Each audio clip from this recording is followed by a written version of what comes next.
Okay, so in part 2 of the video, what I've done is I've cut in the first video I showed you the worktop as in one big full piece. I'm going to use this as an overhang on a base unit. So I've cut it in half, and also I filled it up with more glue there, as you can see. So what I'm going to do now is I'm going to spray that, I'm just sand it down a little bit. Put a backstop on it to give it a bit more support when I put the laminate on as well. Like I said, I get a bit of a sand up, and I'm going to do now, I've cut the laminate. That's the piece that's going on the back. This is a balancer, so it stops it, keeps the extra strength. So that's going to go on the full length of that. Make sure it's bigger than what you're actually using. So dry run it first, make sure it's big enough. I've just got a scrap piece there, so I've got a couple of inches left out of the side of that piece, full piece. So I mean, just make sure, and when you're doing it, just do it a dry run, make sure it's big enough to fit the top.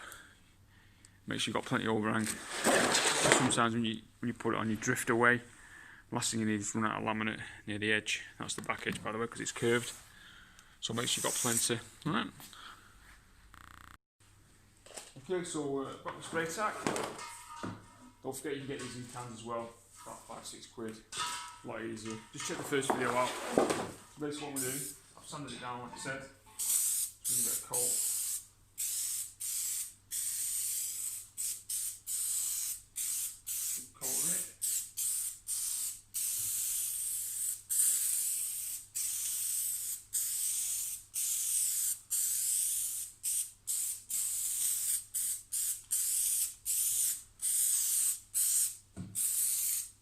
Got some coat on there. Also going to give the laminate a coat. Laminate sheet.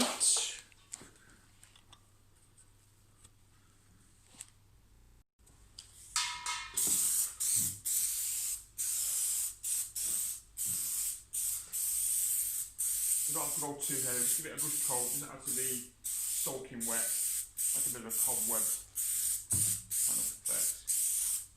Do it on both pieces.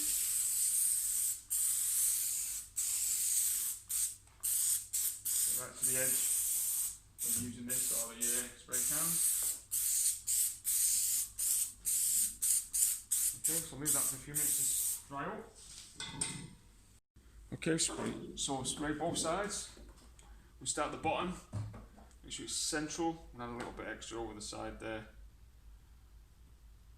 So we press it down, it's a bit here, just keep it a bit high all the time. Make sure, push it right down. When you come to the curve, you're going to get it right into that curve, so just stick it a little bit steady. Not too fast with this. It can be a bit of a pig to get off when it's stuck. So just roll it in, squeeze it in. Keep it as bit high as you can all the time.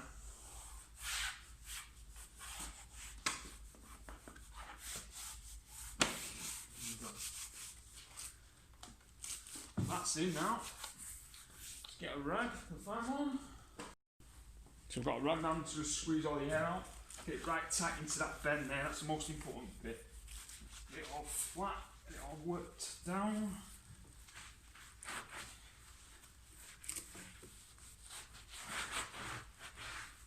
There you go. So what I'll do now, dress it off that, and you can see the shape of it. That should be pretty strong now. And then we'll get around to edging the top face and side face. And basically that's what we're looking at there. So you've got like a curve, as you can see. So we'll clean off the edges.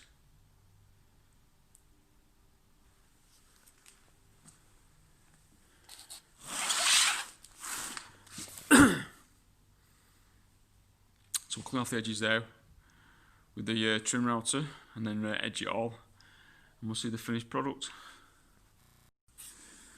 Okay, so I've trimmed most of it off with the trim router. I'm not going to bore you with that. If you've seen the video, you can see how it's done. And then all I'm going to do now is going to file the threads of the edge with the big file like that. Keep it as well, you know, you've seen the other video. But yeah, don't worry about the bottom too much of it, because obviously you've got the gaps as well, so the file is going to have a tendency of trying to go into the gaps.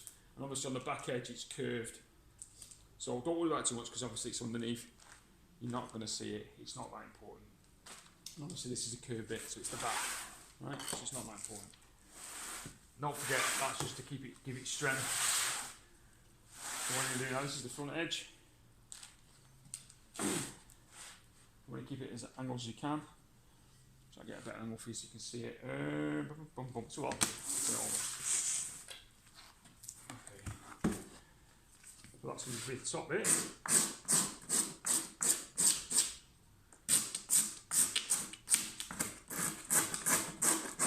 Just take your time.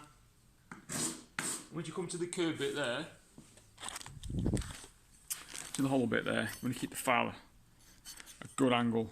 Don't be like that, because you're going to have a tendency to go into the gap, the file. You want to keep it straight. So keep it like this, like so. Alright, so I'll try and attempt to do that in this short video. Let's get this out of the way. So I'm not in any rush. This is the front bit, remember? The curved bit is the back. You can see, keeping the file as flat as I can. Just little strokes, like so. Trying to over the top of the gap. Don't want to go into it. Right. That's about it. I'll just come over here. You can see the top bit where I filed it. Yeah, so it's nice and straight. And all I need to do is finish the rest of it off. Take it off. Sand it up and then get some edging and edge it. Now, I could edge it, but I can't be bothered. You've seen in the other video how it's done. Obviously, as you can see, to get one piece, to do that in one piece, you'd have to have a really wide piece of laminate. It's quite a lot of waste.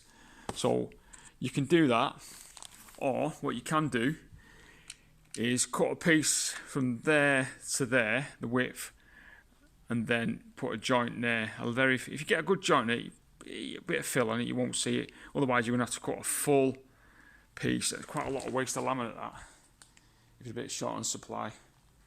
So yeah, I'll finish that off. I'll come back to it in a second.